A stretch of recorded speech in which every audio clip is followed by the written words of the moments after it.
took to get to about 115 people at my house.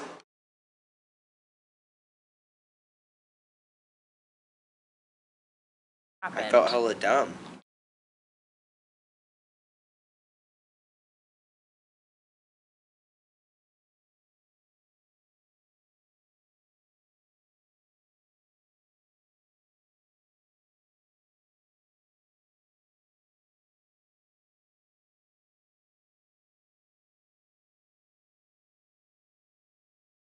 Me and my friends were thinking that we should have a party, but not with like 20 kids, because my mom was in Italy and my dad was in Tahoe.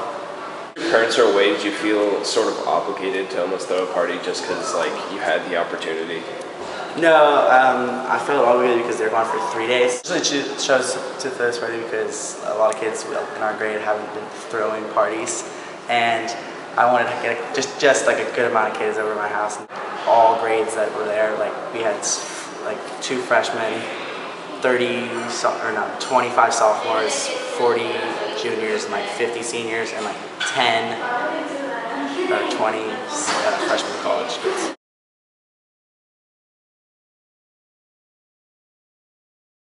Actually, my parents have parties with like 200 people, and one time our neighbor called the cops, and the cops said, "No, we can't. It's too far of a drive out to Muir Beach. Just deal with it yourself." And my brother was there. He said, "Okay, why don't we have a joined party?"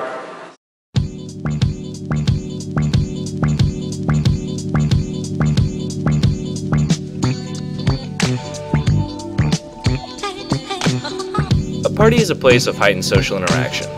It's a social stage, and people sometimes have the pressure to perform.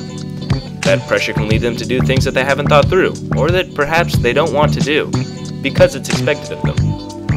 Groupthink is extremely compelling, and can be dangerous, as we've seen in our English and history classes, with examples like the Palo Alto Wave movement, where peer pressure seized hundreds of students and eventually led to disaster. How much can you actually remember of it? Like more than half, less than half? Less than half. I just wasn't intending on getting like so drunk. And they were like, "Oh, let's start drinking." We started taking shots, but they were double. So they were extra big.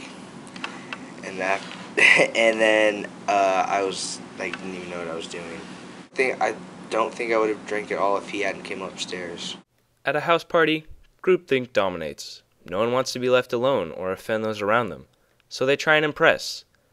They want to prove that they are worthy, interesting, strong, and to do that, people may let good judgment fall to the wayside. Later, however, they may realize what they have done and the consequences, but by that time, it may be too late. Like, after the party, I realized that it was really dangerous for all those people driving back because it's such a windy road. And I talked to one senior the next day, and he said, "Yeah, I drove back and I was drunk, and I drove back in that windy road, and I almost fell off the road a bunch of times." And he said, "Yeah, if I if I like went off the road and died, it would have been your parents' fault, and they would have gone to jail." So that was kind of scary. So you definitely think that there were some sort of consequences with throwing this party? Yeah. But at the time, you weren't really thinking about it? No.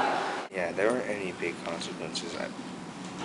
I mean, there could have been, which is the thing I realized. Do you think more about the consequences of what can happen while you're drunk more before or more after the same? Well, like I always think like what could happen. And when I say after, I mean like after you wake up in the morning. Like, and wow, you're sober. something could have happened. Yeah. Yeah, all the time. I don't want to get hurt. I don't want to hurt someone else either. Do you regret that so many people showed up? Yeah, I regret it now. During the night, it was kind of fun. I was enjoying it a little bit, but to see my house with like 120 kids and so much trash everywhere, people like stepping on the carpets. For that reason, do you wish you hadn't thrown it? No, yeah, that's the reason I shouldn't have thrown it. Yeah, because my house was a mess.